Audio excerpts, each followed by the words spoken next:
Lễ Halloween, nguồn gốc và những hoạt động thú vị trong ngày Halloween.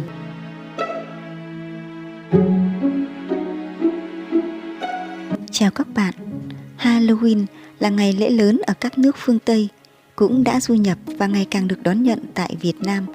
Vậy lễ Halloween là ngày nào? Nguồn gốc và những hoạt động nào thú vị trong ngày Halloween? Chúng ta cùng tìm hiểu trong video này nhé! Halloween là gì? Halloween là một lễ hội truyền thống được tổ chức vào ngày 31 tháng 10 hàng năm. Đây là một ngày lễ được tổ chức để đánh dấu sự kết thúc của vụ mùa thu hoạch và bắt đầu mùa đông, nhằm tưởng nhớ những người quá cố, gồm các vị thánh, các vị đạo sĩ và tất cả những người thân đã qua đời. Halloween có tên gọi gốc là All Hallows, trong đó Hallow là một từ tiếng Anh cổ có nghĩa là thánh.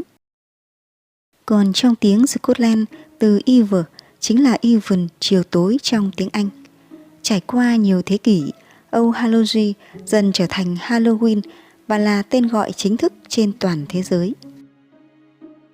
Ngày nay, lễ hội Halloween thường được tổ chức rộng rãi trên khắp thế giới, quy mô lớn hay nhỏ, tùy theo mỗi quốc gia. Các biểu tượng đặc trưng cho lễ hội này là những trái bí ngô đèn lồng, hình ảnh phù thủy ma mị, trái táo độc hay những con vật báo hiệu cho cái chết như cú mèo, dơi, vân vân. Trong ngày này, mọi người thường hóa trang thành những nhân vật ma quái, xuất hiện cùng nhau dưới ánh trăng và tham dự các bữa tiệc được trang trí rùng rợn.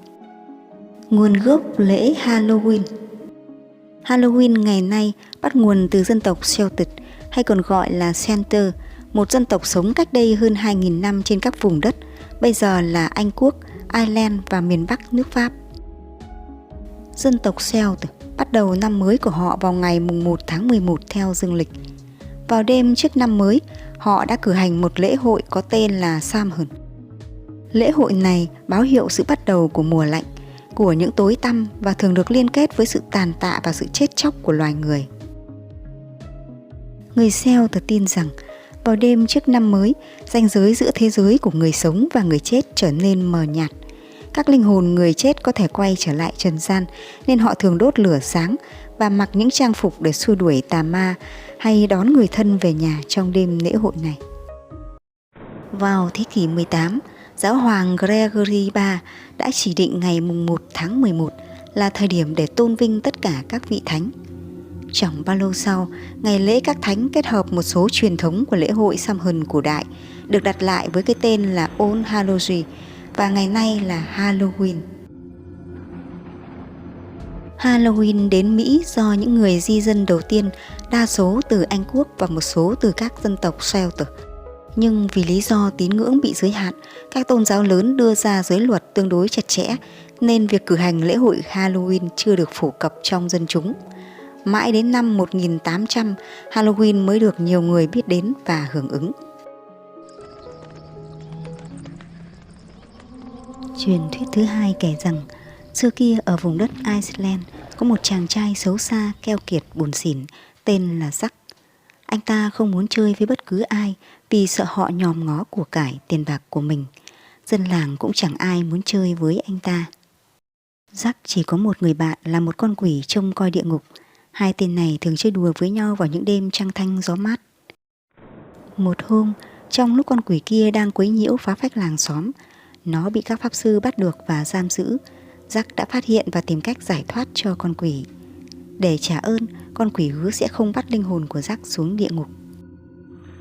Khi Jack chết, linh hồn xấu xa của anh ta không được thiên đường chấp nhận. Địa ngục cũng chẳng đón tiếp linh hồn của anh vì lời hứa năm xưa. Jack đành phải lang thang cô khổ trên thế gian lạnh lẽo.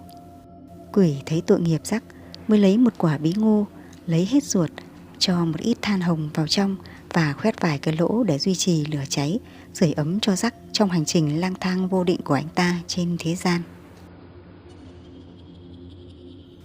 Từ đó, cứ mỗi mùa Halloween về, người nông dân ở các ngôi làng Ireland lại khắc những chiếc đèn lồng bằng củ cải để xua đuổi linh hồn của Jack và cả những bóng ma lang thang khác. Sau này, khi nhập cư vào Mỹ, người Ireland đã biến quả bí ngô thành chiếc đèn lồng Jack O'Lantern khắc hình mặt người rùng rợn với ngọn nến được thắp sáng bên trong như chúng ta vẫn thường thấy.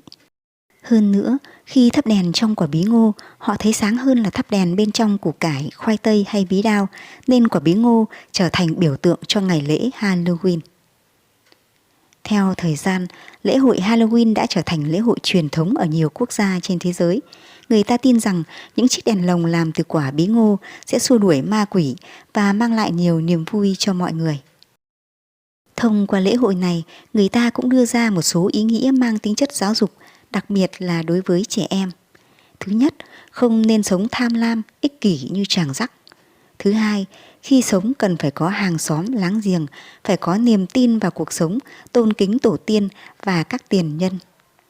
Thứ ba, cuộc sống là một vòng tuần hoàn, luôn có sự cho đi và nhận lại.